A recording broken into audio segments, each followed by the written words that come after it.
दोस्तों, जैसा कि हम जानते हैं, महारथी कर्ण ने दुर्योधन का साथ दिया था, जिसके कारण भगवान श्री कृष्ण के कहने पर अर्जुन ने उनका वध किया था। परंतु यह बात पूर्णतया सत्य नहीं है। भगवान श्री कृष्ण कर्ण को एक ऐसे पाप से बचाना चाहते थे, इसीलिए कुरुक्षेत्र युद्ध के 17वें दिन कर्ण का वध करने के लिए अर्जुन को कहा था। दोस्तों, जब जब लोग बड़े बड़े दानियों की चर्चा करते हैं तो उसमें महादानवीर कर्ण का नाम सबसे ऊपर होता है। भगवान श्री कृष्ण जी ने जब जब कर्ण की परीक्षा ली है तब तब कर्ण को सबसे उत्तम पाया है। दोस्तों, एक बार जब अर्जुन कहते हैं कि मेरे भाई युधिष्ठिर बहुत बड़े दानवीर हैं, वो हमेशा दान पुण्य करते रहते हैं और आज तक कभी किसी को खाली हाथ नहीं लौटाया, तब भगवान श्री कृष्ण अर्जुन का भ्रम तोड़ने के लिए युधिष्ठिर की परीक्षा लेते हैं। ब्राह्मण वेश धारण करके वे युधिष्ठिर के पास जाते हैं और सूखी चंदन की लकड़ी की मांग करते हैं। उस समय युधिष्ठिर के महल में चंदन की लकड़ी नहीं था, इसलिए अब ब्राह्मण खाली हाथी लौटने लगते हैं। तब युधिष्ठिर उस ब्राह्मण को रोकते हुए कहते हैं, ब्राह्मण देव, कुछ पल प्रतीक्षा कीजिए, मैं अपने सैनिकों को भेजकर जंगल से सूखी चंदन की लकड़ी मंगा देता हूँ। तब सैनिक जंगल में जाते हैं, परंतु बारिश का समय होने के कारण उन सैनिकों को एक भी सूखी चंदन की लकड़ी नहीं मिलती। इसलिए वो ब्राह्मण रूपी श्री कृष्ण युधिष्ठिर के दरबार से खाली हाथी लौट जाते हैं।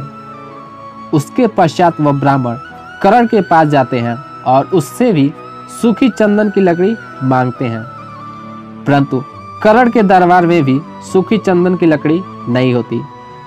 तब कर्ण भी सैनिकों से कहते हैं कि वे जंगल में जाएं और सूखी चंदन लाएं, परंतु बारिश का समय होने के कारण उन सैनिकों को सूखी चंदन नहीं मिलती। सैनिकों को खाली हाथ देख वह ब्राह्मण वापस आने लगते हैं। तब कर्ण उनको कुछ देर रुकने के लिए कहते हैं और भीतर चले जाते हैं। कर्ण अपने महल में बने चंदन से दरवाजे और खिड़कियों को तोड़कर उस ब्राह्मण को दे देते हैं। तब यह बात भगवान श्री कृष्ण जी अर्जुन को बताते हुए कहते हैं कि अर्जुन, युधिष्ठिर के महल में भी चंदन की बनी खिड़कियां और दरवाजे थे, परंतु उन्होंने मुझे खाली हाथी लौटा दिया। परंतु दानवीर कर्ण बिना एक पल सोचे खिड़कियों और दरवाजों को तोड़कर मुझे सूखी चंदन की लकड़ी दिया। दोस्तों, कर्ण यह बात भली बात जानते थे कि अगर उनके पास कवच कुंडल रहेगा तो कोई भी उनका वध नहीं कर सकता और वो सदा विजयी रहेंगे। परंतु कर्ण यह सब जानते हुए भी कवच कुंडल इंद्रदेव को दान कर दिया।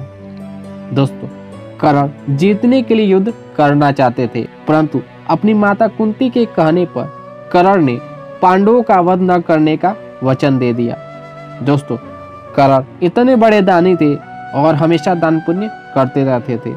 दोस्तों, महारथी कर्ण देने के लिए बने थे, न कि लेने के लिए। अगर महारथी कर्ण के हाथों पांडवों का वध हो जाता तो यह पाप कर्ण को हमेशा कलंकित करता रहता और लोग हमेशा कर्ण को बदनाम करते। इसलिए भगवान श्री कृष्ण कर्ण को इस पाप से बचाने के लिए कर्ण का वध होना ही उचित समझा। इसलिए भगवान श्री कृष्ण चाहते थे कि अर्जुन कर्ण का वध करके कर्ण को उस पाप से बचा ले, कर्ण को अपने भाइयों की हत्या का पाप लगने से बचा ले। दोस्तों, इसके बारे में आप क्या सोचते हैं, हमें कमेंट्स करके जरूर बताएं।